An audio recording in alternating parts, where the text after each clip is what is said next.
Hi, I'm Kath from KathleenRobb.com. I'm an OT coach and a naturopath.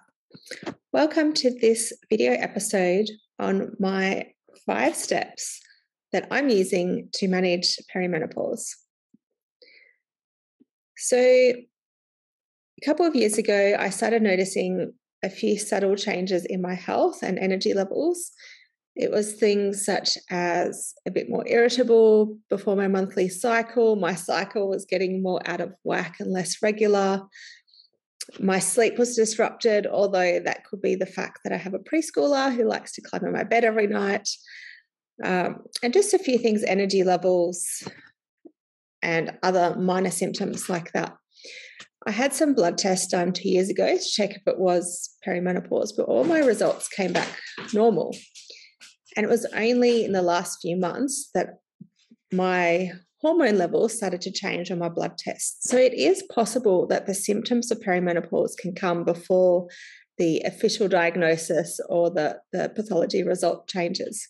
But it's really lucky because as a naturopath and as an OT coach who works in stress management and lifestyle management, I have some pretty good tools in my tool belt to make the most of these years and be less affected by the classic menopause symptoms. So this is what I'll be doing. Number 1 is managing my stress.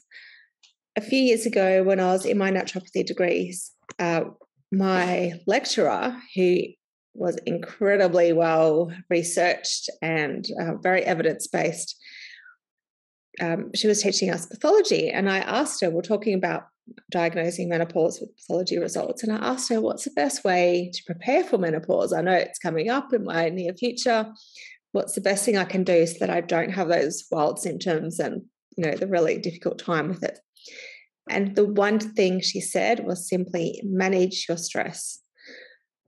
And it's funny because the more I research health and the more I learn about our health, the more stress comes up as a key player for just about everything. If you want to improve your digestion, manage your stress. If you want better sleep, definitely manage your stress. If you have cardiovascular risks, manage your stress. And yes, if you're in perimenopause or menopause and you're becoming symptomatic, definitely manage your stress. That's absolutely key. So when you consider that activating our sympathetic nervous system, which is our fight, flight, fright, freeze, fawn response, that's a big part of the symptoms we associate with menopause. And going into the parasympathetic helps the opposite, our rest and digest, helps us to heal and get out of that state of constant vigilance. So if our menopausal symptoms are made worse by being in a state of vigilance and constant fight-flight, then it only makes sense that getting into that rest state is really pivotal to help reduce those symptoms. So it could be a matter of mindful breathing, meditation, getting more sleep, just to restore our nervous system to that parasympathetic healing state. And that positions us for a smoother ride with less symptoms. So I'm all for that. Number 2 is love your liver. Now, many symptoms of perimenopause and menopause are activated by the nervous system, but it's also key to know that the balance of our sex hormones is supported by having a healthy liver. Our livers have hundreds of functions that keep us well, and one of them is to metabolize and break down and eliminate the excess hormones circulating in our blood. So if we can keep this system healthy, it means less mood swings, less heavy bleeds, and less symptoms around our cycles. Our livers love us when we drink lots of water, particularly a lemon juice in warm water in the morning to start the day, when we eat bitter foods, when we eat leafy greens and broccoli sprouts, and the whole cruciferous vegetable family. It's also really useful to keep our over-the-counter medications, supplements, and alcohol to a minimum because our liver has to work to process all those things. So giving our liver less work to do is beneficial as well. Number 3, move it. Daily exercise, which is definitely the thing that comes least naturally to me. I'm more than happy to sit and be in my head, but daily exercise improves insulin sensitivity, which is often a byproduct of hormone dysregulation at menopause. If we're weight bearing, it also keeps our bone strength stable, and we know that our osteoporosis risk increases after menopause, so that's really important. And it supports healthy neurotransmitter production for better moods, which is another sensitive point around the perimenopause years. So every little bit of exercise counts. You can start where you're at and build up your efforts safely and slowly, which is definitely what I'm doing.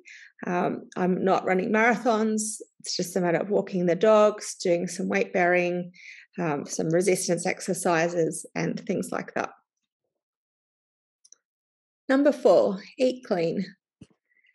So when we clean up our diet, it helps every system and every health measurement of our well-being, not just perimenopause symptoms. I was eating like a teenager well into my 30s, as if my parents were away for the weekend and I was just cramming in all the junk food, but I was eating like that always. When I was young, I could get away with it, with eating rubbish, because I didn't put on any weight. I was one of those people who was skinny no matter what. Well, it turns out my body wasn't getting away with it. It was just storing that fat in my liver rather than in more visually obvious places. So it was quite, it was sending things awry very insidiously in a way that I didn't notice until I had a fatty liver diagnosis. Eating for health is a change in mindset that pays dividends for the rest of our lives. There's some, I can't remember who it was, but some of those overpaid influencers once said, nothing tastes as good as skinny feels. And I don't like skinny as a goal, because I believe we should love our bodies at any size and care for our bodies at any size. But I'll co-opt that statement to say nothing tastes as good as health feels. And this goes double during perimenopause. So if you're eating something that's clean and healthy, the increase in how good you feel is way more beneficial than how yummy that cream donut is, or whatever your item of choice is. Number 5 is get checked. Having a really thorough annual checkup at your GP and having a go-to naturopath to support you achieve optimum health is really valuable. You don't need to work on your health on your own. Make sure you have a great GP that you have a really good relationship with, and a healthcare team in your corner. Chris Carr, who's an influencer that I love, says that you are the CEO of your wellness. So make sure you recruit your team well. I'm just at the start of this perimenopause journey, so you can ask me in a few years' time how well this worked. But this is the approach that I'm taking for myself, and I'd love to hear what you think of it. And if you're building up your health dream team, then jump on a free discovery call with me and let's have a chat to see how I can support you. Have a great day. See you the next time. Bye.